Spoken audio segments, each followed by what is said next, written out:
हे आपण अगदी देवालाच व्हायलासारखं असतं. म्हणजे 64 कला आणि 14 विद्या, त्याच्यापैकी संगीत कला ही ललित कलांमध्ये सर्वोच्च कला मानली जाते. आणि त्याला सूर, ताल, लय अशी जोड, फक्त गायनाला नाही, म्हणजे गायनाचं स्थान सर्वोच्च आहे, नंतर वादन आणि नृत्य, पण तिघांनाही लागतं हे सगळं. म्हणजे आपण तालबद्ध पण पाहिजे, लयबद्ध पण पाहिजे, सुरबद्ध असायलाच पाहिजे. तेव्हा हे ब्रह्मानंदी काळी लागतं. आणि त्याचबरोबर त्याच्यामध्ये भाव पण पाहिजे, रस पण पाहिजे. कारण आपण रसाची निष्पत्ती जेव्हा करतो, नवरसातून संगीत आपण निर्माण करतो किंवा रचतो किंवा ते निर्माण होतं, तर त्याचं म्हणजे आपण तुलनाच करू शकत नाही. कारण आपण साक्षात देवाला भेटला जातो, तो ब्रह्मानंदी काळी लागायचा तो आनंद होतो. आणि या सगळ्याची माहिती ऋग्वेदापासून यजुर्वेद असेल, सामवेद असेल, सामवेदात तर जास्त सामवेदामध्ये आहे. कारण ऋग्वेदाचे जे मंत्र आहेत त्यांना ऋचा म्हणतात. आता यजुर्वेद हा वेगळा, म्हणजे ब्रह्मवेद आपला आपण जेव्हा म्हणजे आपण जेव्हा म्हणतो की देव काय आहे, तर तो निराकार आणि निर्गुण आहे. मग यजुर्वेदामध्ये सांगितलं की जेव्हा आपण हवन करतो त्याच्यातून तो निर्माण होतो, आपल्याला त्याला भेटतो आपण किंवा आपल्याला त्याची प्राप्ती होते असं म्हणतात. म्हणून मग ऋग्वेदामध्ये त्याला म्हणजे खूप त्याची स्तुती केली गेली आहे. ते स्तुतीपर मंत्र आहेत सगळं, आणि या सगळ्या मंत्रांना ऋचा म्हणतात. ऋचा, आणि ते देवाला वाहिलं आहे, आपण सगळं देवाला वाहिलं आहे. आणि देवाला जे आपण वाहिलं ना त्याचं आपण एक गद्यरूपात पद्यरूपात बघतो त्याला. त्याच्यामध्ये सुद्धा उदात्त, अनुदात्त आणि स्वरित असे वरखाली त्याचे उतार चढाव आहेत जेव्हा आपण मंत्र म्हणतो. तुम्ही जर ऐकलं तर तुम्हाला कळेल की ते कसे असतात, ते मंत्र कसे म्हटले जातात. पण त्याचं गायन सामगायन म्हणतात की तेच सगळे ऑलमोस्ट सगळे तेच मंत्र सामवेदामध्ये आहेत आणि त्याचं गायन केलं जातं. म्हणून तो उतार चढाव त्याच्यामध्ये जो आहे त्याला गीतरूपामध्ये त्यांनी म्हणजे गायन केलेलं आहे त्या ऋषींनी. तर थोडंसं आपण त्याच्यामधून बघितलं तर त्याच्यामध्ये संगीताची संपूर्ण माहिती आहे. आणि म्हणजे आता आरोह काय, अवरोह काय, स्वरांच्या चढत्या क्रमाला आरोह, उतरत्या क्रमाला अवरोह असं आपण म्हणतो. मग असे शब्द कसे आले ना, त्याच्यामध्ये सप्तक, तर सप्तक म्हणजे काय, 7 स्वरांचा समूह. सारेगामा पधनी, दुसरा साज येईल तो मध्य सप्तक, त्याच्या पुढचा तार सप्तक, असे 3 सप्तक, मध्य सप्तक, मंद्र सप्तक आणि तार सप्तक. मंद्र कशाला म्हणतात? मंद्र म्हणजे ते मध्यच्या खाली स्वर, ते मी वाजून दाखवेन तुम्हाला. तार म्हणजे जे वरच्या मध्य 6च्या वरचे स्वर सगळे तार सप्तकात. आता सप्तक आपण म्हणतो की 7 स्वरांचा समूह. मग त्याच्यातून काय आलं म्हणते तर सर्गम आणि अलंकार, त्याच्यामध्ये व्हरायटी पाहिजे ना मग पुन्हा. बरं, आणि स्वर फक्त 7 नाही आहेत हे पण माहिती आधी करून गेलं. स्वर हे 7 नाहीत तर 12 आहेत. स्वर 12 कसे आहेत तुम्हाला आवड असेल तर ऐका.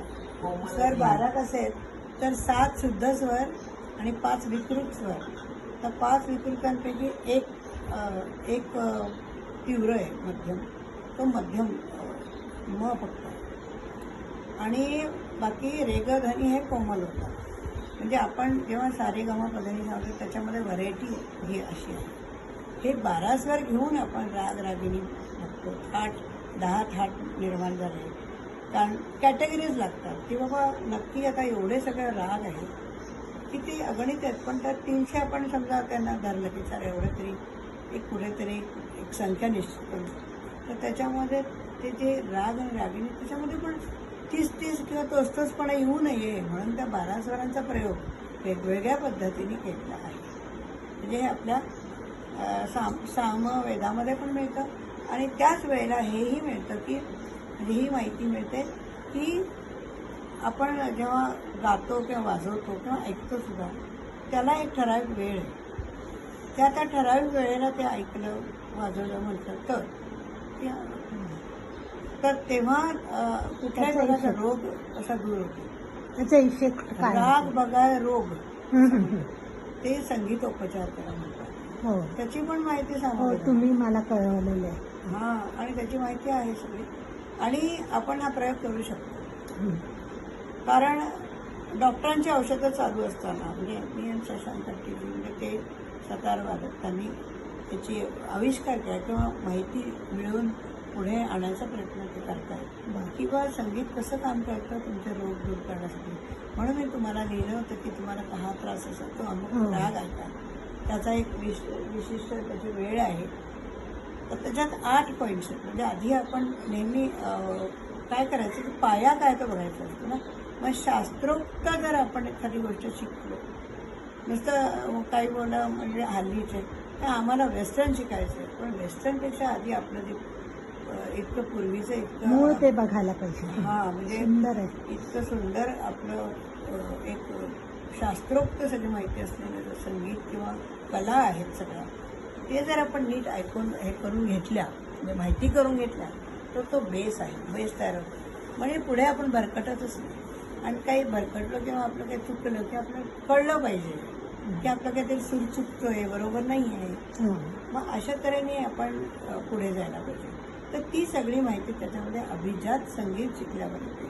ती कशी असते, काय असते, ती माहिती सांगावी लागते. आणि त्याच्यानंतर वेगवेगळ्या संगीतज्ञांनी त्याची माहिती पुढे वाढवलेली आहे. तानसेननी वगैरे तर ते- आमची मुलं बघतात बरं का, ऐकतात ते सगळं.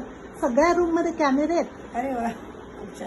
हो मग आपण काय सगळ्यांपर्यंत- करतो सगळं एकूण एक तुझ्याकडे कोण आलं, हां. काय खाल्लं, काय खाल्लं, सगळं त्यांना दिसतंय तिथून. सीसीटीव्ही सीसीटीव्ही प्रत्येक रूम मध्ये लावलं.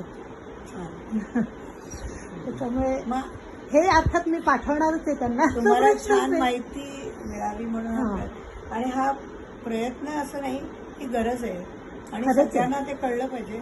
आणि माझं फक्त माझं भाग्य आहे की संस्कृत मी शिकले, त्यामुळे मला बोलता येते, मला माहिती होते आणि मी सांगू शकते. मला सांगायची इच्छा पण आहे. हो म्हणजे तुम्ही असं व्यवस्थित पुढे गेलात अगदी पद्धतीने तर तुम्हाला त्याचा लाभ सगळ्यांना होईल.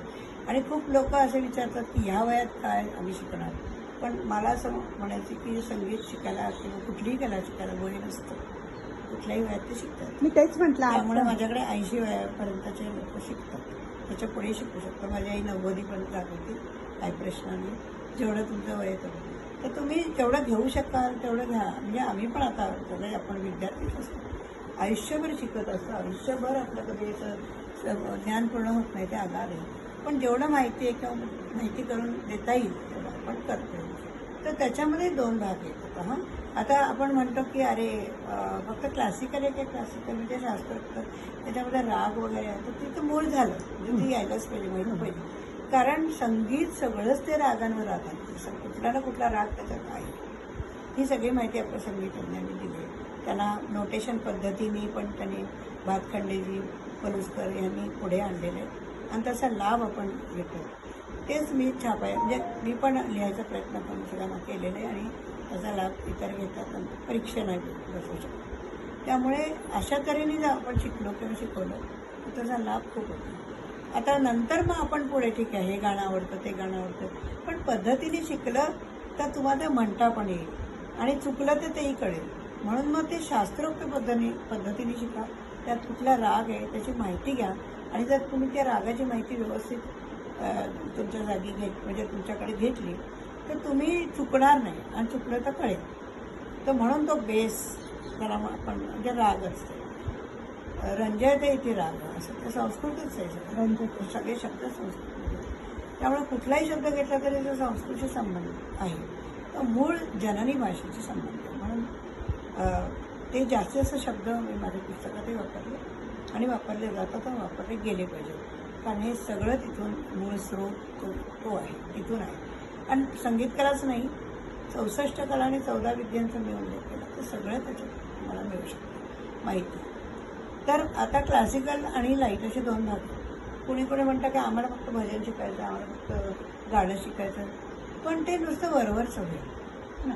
म्हणजे आपण आता एक जेवण आहे, बॅलन्स डाईट आहे, त्याच्यामध्ये वरण भात भाजी पोळी चटणी कोशिंबीर वगैरे. पण फक्त चटणी कोशिंबीर किंवा फक्त भजी किंवा हे असं खाऊन पोट भरतं का नाही. किंवा स्वास्थ्य मिळतं का, तसं नाही होणार. आपल्या मनाला शांतता मिळेल. हां, आणि आपल्या मनाची आणि शरीराची गरज आहे ती, त्याप्रमाणे आपण करतो. हे इथे मानसिक आणि शारीरिक दोन्हीच आहे. तर आपल्याला मानसिक शांती, समाधान आणि शारीरिक रोग असतील तर ते दूर व्हायला मदत करणे. नवरसातून त्या नवरसांचा प्रयोग आपण करायला हवा. काही गाणी करुण रसाची आहेत, काही अद्भुत रसाची आहेत, काही विभत्स आहेत, काही वीर रसप्रधान आहेत, शृंगार रस आहे, शांत रस आहे. आणि असे म्हणजे आपण शांत रस आहे, हास्य रस आहे. म्हणजे आपण जर हे सगळे म्हणजे भाव त्याच्यामध्ये व्यक्त केले. आता जर नृत्याचे आहे तर नृत्यामध्ये त्या मुद्रा दाखवून त्यांनी जर तो रोल त्यांनी केला तर तो व्यक्त होईल, आणि व्यक्त झाला तर तो भाव यायचा नाही. व्यक्त करण्यासाठी तुम्ही ते मनापासून भाव आणा. म्हणजे तुम्ही त्यात बुडवून असं गायला पाहिजे, त्याच्यात तन्मय होऊन गायला पाहिजे, म्हणजे ते पोचतं सगळ्यांपर्यंत. म्हणून मग आता आपण अशा पद्धतीने शिकायचं. आणि रागांमध्ये आपण म्हणजे आम्ही असं दिल्लीहून मी शिकले, तर आमच्या मॅडमने इतकं सुंदर आम्हाला शिकवलं. आणि दिल्लीला संगीत शिरोमणी जे मी केलं त्याच्यात सुद्धा आमचे खूप छान होते. इतकं शास्त्रोक्त व्यवस्थित सांगायचं. तेच मी माझ्या पुस्तकांमध्ये मांडले होते, ते लिहिले संगीत संस्कृत. तर त्याच्यामध्ये सुद्धा ते पॉईंट्स मी मांडले. तर त्याच्यामध्ये पहिला पॉईंट आहे थाट, की एखादा राग तुम्हाला शिकायचा असेल ती माहिती करून द्या, बॅकग्राऊंड काय या रागाचं. तर त्याच्यामध्ये थाट, आता 10 थाट मी तुम्हाला जे सांगितलं त्याच्यामधून जो काय थाट त्याचा असेल, तुम्ही एखादा राग चूज केला आहे, भूत राग समजा, तो कल्याण थाटातला आहे, तर तो कसा कल्याण काय आहे मग हे सगळं तुम्हाला डीपमध्ये जाऊन माहिती करून घ्यायला हवी. त्याच्यामध्ये मी आता हळूहळू एक एक सांगेन, पण त्याच्यामध्ये हे जे 10 थाट आहेत हे काय आहे आणि त्याच्यावर आधारित कितीतरी राग आपण निर्माण करू शकतो. तानसेननी आधी फक्त देवाला वाहिलेले मंत्र आहेत, त्याच्यानंतर गायनातून त्याने ते वाहिले. पण त्याच्यानंतर तानसेनांनी काय केलं तर ते दरबारी संगीत पण आणलं, तो दरबारामध्ये गात होता. म्हणजे दरबारी तर देवाला वाहिलेलं आहे म्हणजे अद्भुत आहे, त्याला काही तोड नाही. देवाला जे वाहतो ना त्याची तुलना नाही होऊ शकत, कारण ते इतकं वेगळं असतं आणि तेजस्वी असतं, खूप अद्भुत असतं. पण दरबारामध्ये आपला भान असतं, कारण कोणासमोर आपण गातोय नाही, आणि राजाला स्तुतीपर असतं. नाही, मी त्याचं उदाहरण तुम्हाला तानसेन त्यांचे जे गुरु होते त्यांच्याविषयी पण नंतर सांगेन की का हा फरक काय. पण म्हणजे नवरत्नात पण एक ते आहेत, त्यांनी काय करावं कसं केलं, पण त्यांना करावं लागलं. म्हणजे काय काही गोष्टी मूळ खूप लोकांमध्ये असतं. म्हणजे देवाने देवदत्त आहे, कुठलीही कला देवदत्त आहे, पण त्यांना फार शिकवावं नाही लागत. त्यांना फक्त वळण देतो आपण, तुमच्याकडे आहे समजा आवाज आहे, तुम्ही उतार चढाव करू शकता. म्हणजे मंद्रमध्ये मध्यमध्ये आणि तार सगळ्या याच्यात तुम्ही जाऊ. पण गायकांना तेवढं नसतं, मग त्यांना थोडंसं थोपपीठ ते करणं पडतं. तसं मग थोडंसं त्यांना अभ्यासद्वारे, माहितीद्वारे, सारखा रियाजद्वारे, सरावाद्वारे असं करून घ्यावं लागतं. तर तसं पण आहे. आता मी तुम्हाला सांगत होते की 8 पॉईंट्स, तेवढेच एक सांगते. 8 पॉईंट्स काय थाट, त्यानंतर आरोह, त्यानंतर अवरोह. म्हणजे एक राग शिकायचा तर त्याचा थाट माहिती करून घ्या. त्याच्यावर माझ्या पुस्तकात सगळं मी दिलं तर बघा ते.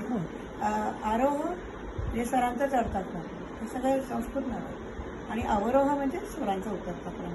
आता आपण सारेगम पद्धतीचा सानिधपम वगैरे असं दरवेळेस नाही म्हणणार आहोत. तर 12 स्वरांचा प्रयोग आपण वेगवेगळ्या रागांमध्ये करणार आहोत. त्यावेळेला आपल्याला हे भान ठेवायचं की आपण कुठला राग करतो. आणि त्याच वेळेला हेही बघायचं की याच्यात कोमल स्वर लागलेत का सगळे शुद्ध लागले आहेत का, तीव्र मध्यम पण लागला. 3 प्रकार आहेत है ना. बरं. हां, 7 शुद्ध स्वर, 4 कोमल स्वर आणि 1 मध्यम जो आहे तो तीव्र स्वर, असे मिळून ते 12 आहेत. 7 अधिक 5, 7 शुद्ध स्वर अधिक 5 विकृत स्वर. त्यात 4 कोमल आणि 1 तीव्र होऊ शकतो. ह्याच्यात आहे का सगळी माहिती मला, आणि तुम्ही ते मला बघू काहीच शकता, माहिती विचारू नाही. शकता. माझं ऑनलाईन ऑफलाईन अनेक वर्ष झाली क्लास, त्याच्यामध्ये कल्पतरूपासून मी सगळं सांगते, माहिती करून देते. आणि माहिती हवी असं लावून पण ॲडिशनल देते. काही वेळा प्रिंटिंग मिस्टेक्स असतात तेही सुधारून देतात, कारण माहिती नीट मिळाली पाहिजे, म्हणजे मिसगाईड होता कामा नये म्हणून. मग आता पुढचा पॉईंट काय की त्याच्यात आरोह काय अवरोह काय असं आपण गायचं बरं का. एक ट्रॅक येतो त्याचा, म्हणजे आता हे माहिती करून घ्यायचं की आपण असं गायचं. मग त्याच्यामध्ये आता भूपराग घेतला तर त्याच्यामध्ये आपण 5-5च स्वर लागतो. त्याच्यात म नाही लागणार. काही काही स्वर तुम्ही निषिद्ध करायला पाहिजे. बर. तर आता म आणि नी हे स्वर नाही लागणार भूपरागामध्ये. भूपराग भूपाळी पण म्हणतात. पण बरेच लोक त्याला म्हणजे प्रातःकाल ते म्हणतात, पण म्हणजे हा राग प्रातःकालाचा आहे. ठीक आहे, म्हणजे रूढ झाले, पण रात्रीच्या प्रथम प्रहर त्याचा हे पण आहे की तो केव्हा गायला वाजवला गेला पाहिजे. आणि आरोह अवरोह याच्यावर अवलंबून आहे की त्याची जाती. म्हणजे आता समजा हा 5-5 स्वराचाच राग आहे, म आणि मी वर्जित आहे आणि बाकी सगळे जर शुद्ध आहे हे सांगायचं. तर मग 5च लागल्यामुळे याचं नाव आपण ओढव ओढव 2 वेळा का बोललो. आरोह पण ओढव आहे म्हणजे 5च स्वर आहे, अवरोहात पण 5च स्वर आहे म्हणजे ओढव ओढव असं 2दा बोलावं लागेल. आणि जर का 6 स्वर आणि 5 स्वर लागले तर शाडव ओढव. बर. हां, नाही तर मग ओढव शाडव. मला जमेल का हो एवढं अवघड ऐका, वाटतंय फक्त ही मला. माहिती ऐकून ठेवा. आणि त्याच्यानंतर ही माहिती जरा बेसिक जरा आहे आणि आवश्यक आहे म्हणून सांगते की तुम्हाला लक्षात राहण्यासाठी थोडंसं तुम्ही पाठांतर करावं लागेल. पण ते होईल आणि जेव्हा तुम्ही शिकायला लागाल तेव्हा आपोआप ते पाठच होईल. बर. कारण मी सांगताना त्याच वेळेला ते पुन्हा रिपीट सांगते. बरं. हे झालं. आणि जेव्हा सगळे पण स्वर लागतात ना, 7 स्वर लागतात, त्याला संपूर्ण जाती म्हणतात. तर संपूर्ण दोन्ही याच्यामध्ये आरोह पण अवरोह पण संपूर्ण कळलं. अशी नावं त्याप्रमाणे द्यायची. त्यानंतर असं आहे की एक राग शिकल्यावर त्याच्यामध्ये वादी हा मुख्य स्वर जो सारखा यूज होतो, वापरला जातो, तर आपण वादी स्वर. एखाद्या रागामध्ये मुख्य स्वर काय असू शकतो तर तो आपण त्याच्यामध्ये वापरायचा. त्यानंतर संवादी त्याच्या पाठोपाठ आलेला, म्हणजे वाद म्हणजे त्याचा म्हणजे वादच नाही असा, आणि जो संवादी तो तसे संवाद करतो असा. आणि त्याच्यानंतर अनुवादी म्हणजे जे बाकीचे स्वर लागतात ते पाठोपाठ येतो. आणि विवादी एक स्वरच प्रकार आहे की ज्याच्यामध्ये यायला पाहिजे की नाही असं विद्वानांमध्ये थोडी चर्चा म्हणजे हे वाद होता. त्याला आपण हा स्वर यायलाच पाहिजे की नाही. आता बागेश्वरीमध्ये ते म्हणा नाही प नाही लागला पाहिजे, मग नाही लागायचं मग कसं पण लावायचं. मग अवरोमध्ये असं तरी लावा, मग पद मप मधनिसा वे मपद मपदनिसा असं लावलं तरी चालेल. अशा तऱ्हेने बागेश्वरी रागामध्ये ते आलं. तर असं ते नावं पडली. ही सगळीच संस्कृत नावं बघा है ना. वादी, संवादी, विवादी, अनुवादी असं. आता या सगळ्या रागांना गायचा एक ठराविक समय वेळ असतो, काळ आहे. तर आता हे समजा रात्रीच्या प्रथम प्रहरी भूपराग काय तेव्हा त्याचा असर किंवा प्रभाव तुमच्यावर पडतो. अर्थात त्याचे स्वरांना सांभाळून त्याचा राग रस सांभाळून तुम्ही म्हणणार त्याचे भाव भावही पाहिजे. करुण असेल तर करुण भाव आला पाहिजे, करुण रस पण महत्वाचा. शृंगार असेल तर शृंगारिक वाटलं पाहिजे, शांत असेल तर शांत वाटलं पाहिजे. भक्ती संगीत असेल किंवा वीर रस असेल त्याच्यात जोश आला पाहिजे. अशा तऱ्हेने अद्भुत रस असेल तर अद्भुत वाटलं पाहिजे, भयानक असेल तर भयानक, रौद्र असेल तर काही झोपा नाही तिथे आरामात पडायचं. आणि शेवटचं फक्त सांगते की पकड. आता हा राग आहे, एखादा राग पकडीत येतो हां, किंवा त्याचं चलन हे राग ते जेव्हा आपण बघतो की अशा तऱ्हेने ते गायला वाजवलं गेलं पाहिजे की तो राग आपल्याला ओळखू यायला लागतो आणि मग त्याला त्याची पकड म्हणतो. अशा तऱ्हेने एक राग असा संपूर्ण होतो आणि आपण तो अशा पद्धतीने घासून गायला त्याला तोडच नसते, म्हणजे तुझं चुकणारच नाही.